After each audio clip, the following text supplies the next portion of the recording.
For more, let's bring in Senate Foreign Relations Committee member Rick Scott. Senator, tell us what you can about these strikes that have just started and just your reaction to them. Is it too late, but we'll take it?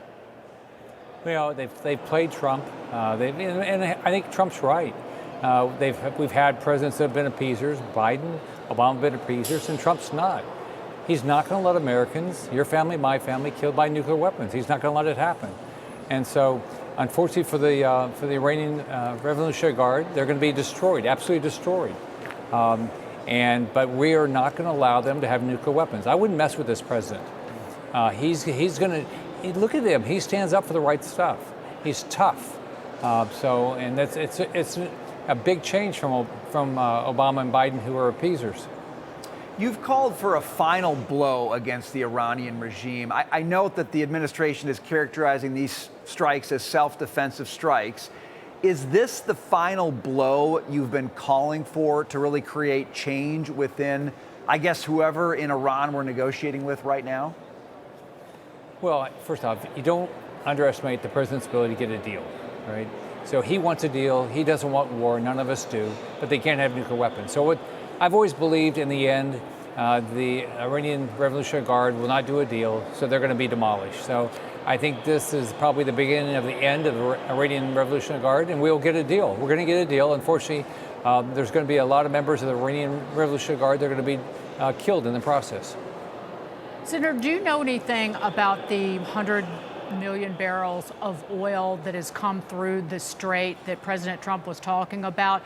For so many years, particularly as Joe Biden was destroying our energy sector, we would say energy security is national security.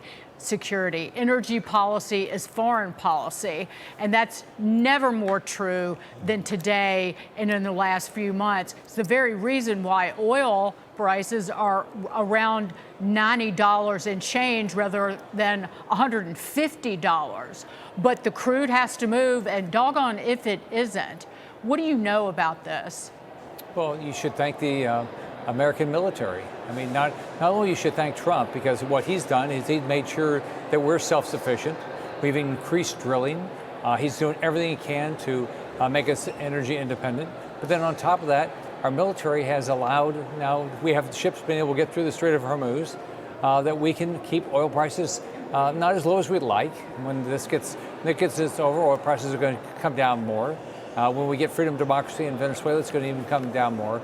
But this is unbelievable what this guy's done.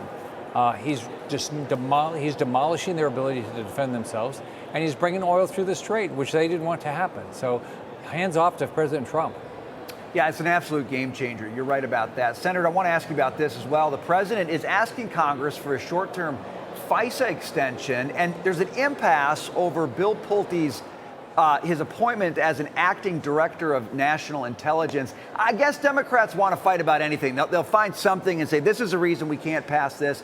There are Republicans, though, who don't want to pass this extension of FISA. So it's a big, complicated mess. Tell us where it's going. Is it going to sort out by Friday when we hit that deadline? Well, first off, I think everybody here wants to make sure we can surveil foreigners, but nobody wants to surveil Americans. I've been surveilled. After January 6th, under Biden, they stole my tax returns, released them. Nobody is held accountable.